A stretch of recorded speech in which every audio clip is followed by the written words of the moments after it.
Hello and welcome. In today's episode we're looking at Devon General. Not surprisingly, Devon General operate in the beautiful southwest county of Devon. The company was formed way back in 1919, and once the licences had been granted, services commenced on the 18th of July 1990 with just 3 adapted and heavily modified 34-seat open-topped AEC buses, which had been previously owned by Leyland General Omnibus Company. At first, Devon General flourished, but following a period of intense competition from its rival company, Torquay Tramways, it was acquired by National Electric Construction, which was the parent company of Torquay Tramways. This occurring in 1922. However, the Devon General fleet name was retained for all operations in the Exeter and South Devon areas. The new Devon General Company immediately embarked on an expansion programme. But in 1931, Devon General found itself again subject to a takeover by the powerful British Electric Traction Company. Expansion continued under the BET Group, with more local companies being acquired, perhaps the most notable of which was that of the Grey Cars touring business in 1932. Grey Cars of Torquay was purchased from Timpson of London, and both Grey Cars and the Fleet Cars were wound up in 1934, although the Grey Cars livery and fleet name were retained for some time afterwards. During this period, Devon General worked well with its local neighbours, Southern National and Western National, and they had several operating agreements in place over certain routes. Later, in 1947, Devon General also went into operating agreements with Exeter Corporation. In 1948, Devon General took over the bus services operated by Greenslades Tours of Exeter. The remainder of the Greenslades business was later purchased by British Electric Traction in 1953 and passed to National Travel Southwest at the end of 1973. For many years, Devon General was a staunch AEC customer. But in 1959 their first Leyland Atlanteans arrived, and they built up a sizable fleet of these buses. And this also included 9 convertible buses which arrived in 1961, and the company referred to these as the Sea Dog class.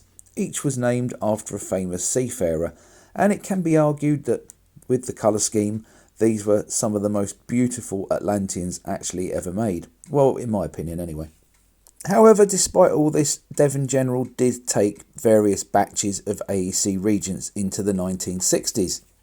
British Electric Traction sold its bus operating companies to the state-owned Transport Holding Company, which was effectively the British government, and on the 1st of January 1969, Devon General became a subsidiary of the National Bus Company. On the 1st of April 1970, Exeter Corporation, which had been operating at a loss for a number of years, was absorbed by Devon General. However, less than a year later, Devon General was taken over itself by Western National, and this was on the 1st of January 1971, although the Devon General fleet name was retained. So now Devon General, Greenslades, Grey Cars, Royal Blue, Southern National and Western National were all part of the same holding company. Originally, Devon General buses were painted in National Bus Company poppy red, whilst Western Nationals were leaf green. However, someone at the National Bus Company couldn't quite make their mind up and ordered the Devon General fleet to be painted green as well. The 1970s and early 80s weren't the happiest time for Devon General, and it was operating at a substantial annual deficit. This loss-making led to the government thinking of disbanding the National Bus Company and privatising the bus industry. And the first steps towards this were taken in 1983 when Western National was split up, and one of the companies that was split off of it was Devon General Limited. The management team, led by General Manager Harry Blundred, completed its buyout of Devon General on the 19th of August 1986, and it was the first National Bus Company subsidiary to be privatised. Under privatisation, Devon General adopted this ivory and red livery, which was very attractive and suited most of the buses it was put on. During the latter years of the National Bus Company, Devon General operated large numbers of Ford Transit 16-seat minibuses, Initially these were used on the Exeter city services, but their use later spread across the company. Harry Blundred was a big fan of these buses, and smaller buses running at an increased frequency brought in more passengers, which in turn helped revive the fortunes of Devon General.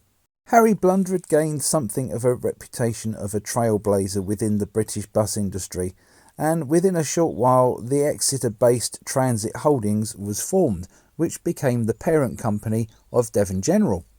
Transit Holdings ended up running buses in Oxford, Portsmouth and East London. In 1992 the company was again split, this time into two separate companies, Devon General, which was based in Exeter, and Bayline, which was based in Torquay. However, by the 1990s the minibus revolution was really over, and it can be argued that it was a victim of its own success, encouraging more passengers, which in turn encouraged the need for bigger vehicles. Both Devon General and Bayline were sold to Stagecoach in February 1996. Both the former transit operations were renamed Stagecoach Devon and came under the one operation again. However, these were later rebranded and became part of Stagecoach South West. Double-decker buses again returned to the area under Stagecoach ownership. This including the use of open-top buses along the Torbay coastline, which had been something that had ceased during the transit years. Stagecoach have invested heavily in new vehicles and brought the fleet right up to date. And talking of which, that brings our story right up to date as well.